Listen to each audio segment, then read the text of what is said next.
Super. Alors, on se retrouve pour le second outil pour sortir de la culpabilité. J'espère que tu as apprécié la première formule, hein, de mettre le «et» au lieu du «ou». Je peux t'assurer, pour le vivre, personnellement et l'avoir accompagné des centaines de femmes à aller ajuster ce quotidien-là, comment ce petit changement-là fait vraiment une grande différence, de comprendre que c'est moi et l'autre.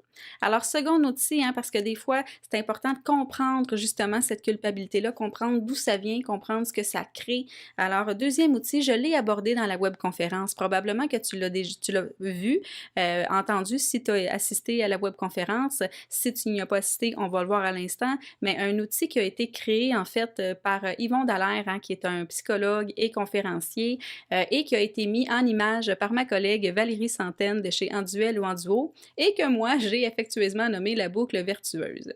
Alors, l'outil va comme suit, en fait c'est d'aller comprendre le concept entre altruisme et égoïsme. Parce que souvent, si je me sens coupable de prendre du temps pour moi, c'est probablement parce que je me sens égoïste de le faire, hein. Ce que je voudrais, c'est être capable de donner mon temps à l'autre, donc d'aller dans l'altruisme. Alors, je vous explique un peu la différence en ce que c'est et je vous explique la boucle vertueuse ici. Alors, l'égoïsme, qu'est-ce que c'est, hein? L'égoïsme, souvent, on va catégoriser ça à ses pensées seulement à soi. Hein? C'est je me fous un peu des autres et je suis en train de penser qu'à moi. C'est important de comprendre que la notion d'égoïsme, il y a une zone de saine ou malsaine. C'est-à-dire que c'est correct en tant qu'humain là, de penser à soi. C'est correct, hein? Je vais vous donner par exemple le simple exemple qui nous donne dans les avions de dire tu te mets le masque à toi avant de le mettre à ton enfant. Mais ça, c'est un égoïsme, mais c'est un égoïsme sain qui dit, ben, je vais d'abord me sauver parce que je pourrais pas te sauver si je me sauve pas. Alors, c'est ça l'égoïsme sain, c'est dire oui, je vais penser à moi d'abord, mais ce qui va me permettre ensuite de mieux penser à toi. C'est là la zone hein, entre sain et malsain. C'est-à-dire que quand je suis dans l'égoïsme malsain, c'est que je suis en train de penser qu'à moi au détriment de l'autre. C'est de dire je m'occupe de mon masque, puis toi, ben, tu t'occuperas de te mettre le tien, tant pis. Ça, c'est de l'égoïsme malsain. Hein? C'est moi au détriment de l'autre. Ça veut dire que je ne me préoccupe plus des besoins de l'autre. Toute mon attention est que mise sur combler mes propres besoins à moi seulement. Et c'est là qu'on est dans la zone de l'égoïsme malsain. Ce qui arrive, hein, le contraire de l'égoïsme, c'est quoi? Ben, c'est ici, c'est l'altruisme. L'altruisme, ce que c'est, ben, c'est donner aux autres, c'est penser à l'autre. Hein, Mère Teresa, c'était une très, très grande altruisme. C'est de dire justement, je m'occupe des besoins des autres, je tente de répondre aux besoins des autres. Même chose dans le concept altruisme. Il y a aussi un altruisme sain et un altruisme malsain. Ça, c'est-à-dire que quand je suis dans l'altruisme malsain, c'est que c'est ton besoin seulement qui est important. Le mien ne l'est plus. Hein? Alors, c'est ton besoin au détriment du mien. C'est que ton besoin est tellement important pour moi que je suis prête à piler sur mes propres besoins pour aller répondre aux tiens. Et c'est là qu'on est dans la zone malsaine. Hein? C'est vraiment quand je suis dans la zone de toi au détriment de moi. Ce qu'on veut, évidemment, c'est de tomber dans la zone altruisme sain.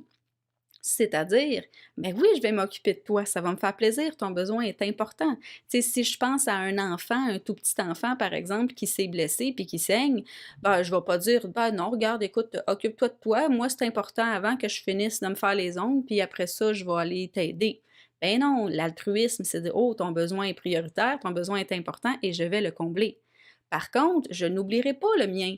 Une fois que je vais t'avoir soigné, une fois que je vais avoir pris soin de toi, que je vais t'avoir réconforté, ben oui, je vais me permettre d'aller me faire les ongles, puis de penser à mon besoin parce que c'est important pour moi de me sentir coquette ou peu importe c'était quoi le besoin de se faire les ongles. Mais vous comprenez, l'idée, c'est que ce n'est pas toi seulement. C'est je m'occupe de toi, évidemment, il y a un besoin. Et ensuite, je vais m'occuper de moi, je ne m'oublie pas. Parce que sinon, je tomberais dans la zone malsaine. Ce qui arrive bien souvent, C'est que lorsque, souvent dans le rôle de maman, on tombe dans l'altruisme malsain. Ça, c'est là que ça veut dire tu donnes tout ton temps, tu donnes toute ton énergie au complet, tu prends le temps de répondre aux besoins, des enfants, du conjoint, de la job, la belle-mère qui appelle, peu importe, hein, tu es en train de donner ton temps à tout le monde et c'est là que tu t'oublies, c'est là que tu te mets de côté, c'est là que tu es dans la zone de malsaine. Mais ce qui arrive, c'est que si tu fais ça trop longtemps, si, hein, l'humain, inévitablement, on a une source d'énergie, hein, moi je vais les comparer ça à un réservoir. Ton réservoir d'énergie, ce qui arrive, c'est que si tu le donnes à tout le monde, puis que tu oublies de t'occuper de toi, que tu te tasses, c'est qu'à un moment donné, inévitablement, ton niveau d'énergie va baisser et là, tu vas tomber dans ce qu'on appelle la chute qui va dire, là, je suis plus capable. C'est terminé, j'en ai assez, je ne peux plus donner. Hein? Et là, qu'est-ce qui va arriver? Si je tombe dans cette zone-là où je me rends à la chute et que là, je craque, hein, je veux dire, c'est fini, mon réservoir est vide, bien, ça n'a comme pas le choix que tu vas tomber dans la zone égoïsme malsain pour un certain temps. Parce que là, tu vas dire, OK, là, tant pis tout le monde, lâchez-moi, laissez-moi tout seul, je ne peux plus répondre à vos besoins, organisez-vous, je dois penser à moi. Et là, c'est certain que cette zone-là va déstabiliser le système. Parce que le système qui est habitué, ben voyons, maman est où? Maman, elle fait plus, qu'est-ce qui se passe? Oh mon Dieu! Et là, ça peut créer un crash du système. Ça peut même des fois mener à des séparations, ça peut même mener à des burn-out, à de dire là, c'est fini, je ne donne plus, je repense à moi. C'est pas mal nécessairement, c'est d'être conscient de où tu es. Soyez consciente de dire, OK, est-ce que je suis en train de donner? Puis si je donne, je suis dans répondre à l'autre besoin, est-ce que je me compte là-dedans? Parce que, comme je vous nomme, si tu arrives dans l'altruisme malsain, trop longtemps, tu vas devoir passer par une zone égoïsme malsain parce que c'est juste naturel. Ton réservoir va être vide.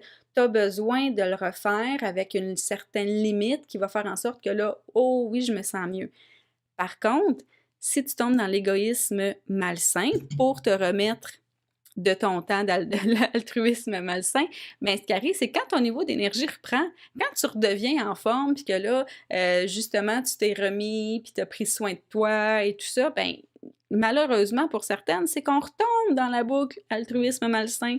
On recommence à donner notre temps, notre énergie au complet à tout le monde sans se compter dans l'équation, sans prendre le temps de prendre soin de soi. Et c'est là que finalement, on se retrouve dans ce cercle vicieux-là qu'on appelle un cercle vicieux. Alors, je te donne tout, je m'oublie, je suis plus capable, je pense à moi, je pense plus à toi. Oups, j'ai de l'énergie, je recommence à donner à toi et là, on est dans cette boucle-là infernale qui fait en sorte que c'est pas très sain et surtout très lourd à gérer dans le quotidien. Ce qu'on souhaite le plus possible, c'est vraiment de tendre entre l'égoïsme sain ou l'altruisme sain. Parce que pour moi, ça, il n'y a pas un des deux qui est bien ou qui est mal, c'est vraiment selon votre type de personnalité.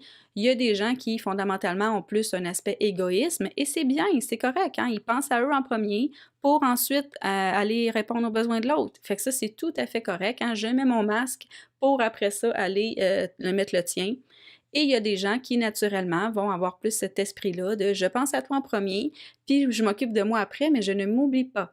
Alors ça, pour moi, c'est une question juste de trait de caractère, de personnalité qui fait en sorte que un ou l'autre est tout aussi bon. Petit point de parenthèse, je vous invite à prendre conscience de c'est quoi que le mot égoïsme fait référence pour vous. Hein, pose-toi la question, le mot égoïsme, est-ce que je l'aime pas? Est-ce que c'est un mot qui vient me heurter? Est-ce que c'est un mot avec lequel je suis mal à l'aise? Parce que des fois, juste le mot égoïsme vient sonner toute cette culpabilité-là, vient éveiller la culpabilité. Ici, le mot égoïsme sain, c'est vraiment de dire, ben je pense à moi. Si le mot vous bloque, hein, si c'est le mot qui t'empêche de sortir de la culpabilité, parce que dès que tu entends le mot égoïsme, change le mot. Mets un autre mot ici. Tu peux mettre justement se compter dans l'équation ou peu importe. L'idée, c'est vraiment d'aller réfléchir. Est-ce que le mot me fait mal? Est-ce que le mot éveille naturellement la culpabilité? Mais à la base, le mot égoïsme, c'est important de savoir que c'est correct. Ça nous prend un égoïsme sain pour être capable d'évoluer puis d'être capable de s'occuper de soi. Alors, c'est un outil encore là, ce n'est pas à vous taper sur la tête, hein, ce n'est pas du tout à ce que tu te dises: «Ah ben non, mon Dieu, je suis dans l'altruisme malsain, je suis pas correct». C'est pas ça. Le but, c'est vraiment de prendre conscience. OK, mais où j'en suis? Je suis où, moi, dans ma vie présentement? Est-ce que je suis plus dans l'altruisme malsain? Est-ce que présentement, je suis dans l'égoïsme malsain? Peut-être je l'ai tapé mon fond, puis là, je suis dans un laissez-moi tranquille tout le monde. Moi, c'est là que je me suis rendue. L'épuisement que j'ai fait après la naissance de mon troisième enfant, c'est exactement cette zone-là. J'ai tout donné pendant les premières années de vie de mes trois enfants, puis après le troisième, il était encore tout petit, là, il y avait 1 an quand j'ai crashé. Ça a été pour moi trop. Donc, je me suis retrouvée dans la zone égoïsme malsain à dire, ben là, je peux plus donner. Par contre, aujourd'hui, j'ai appris de ça et maintenant, j'essaie de tanguer le plus possible entre les deux zones ici, égoïsme sain. Puis ça m'arrive, là, ça m'arrive. Il y a des moments que je sais que, je vous donne un exemple, mes enfants, quand ils ont un projet important, par exemple, bien, ça se peut que pendant la fabrication de son projet, cette semaine-là, je vais peut-être m'oublier. Je vais peut-être dire, ouais, OK, là, il y a un besoin, je vais m'oublier pour cette semaine, je l'accompagne à ce que lui il vit, mais la semaine prochaine, je me rattrape et je me mets un moment à l'horaire pour moi. C'est ça l'idée, hein. C'est pas de dire c'est pas un ou l'autre qui est bien ou qui est mal, c'est d'en être conscient, puis d'être capable de faire des choix et pour moi et pour l'autre, pour s'assurer qu'on est bien les deux le plus possible. Alors, j'espère que cet outil-là t'aide. J'espère que ça te permet de prendre conscience un peu de où tu te retrouves dans ton quotidien, à réfléchir. C'est une boucle que tu peux montrer aussi à ta famille, à ton conjoint. Pour moi, c'est important que tu puisses partager tout au long du programme tes connaissances. Le but, c'est d'être capable d'aller créer la compréhension, de l'empathie, autant pour ton conjoint envers toi, par exemple, que pour toi envers ton conjoint, s'il a envie, bien sûr, d'apprendre ces concepts-là. Et d'un autre côté, mais ça va vous permettre à chacun de dire, OK, mais moi, je suis où? Toi, t'es où? Est-ce qu'on est en train d'avoir cet équilibre-là entre toi et moi ou entre moi et toi pour s'assurer, en fait, d'un équilibre dans notre quotidien? Alors, si tu as des questions, je t'invite à les noter, à me les envoyer par courriel ou par Messenger, ou pas Messenger, mais par le groupe Facebook, et on pourra en reparler de toute façon lors de la rencontre de groupe. Alors, on se retrouve dans la prochaine vidéo pour parler planification, parce que c'est important justement d'aller mettre en branle tout ça, ces belles notions-là pour comment on prend du temps pour soi. Et on va aussi aborder la thématique des petits et grands plaisirs. Comment on la crée, cette liste-là, comment on fait pour s'inspirer à la mettre en place. Alors, à tout de suite!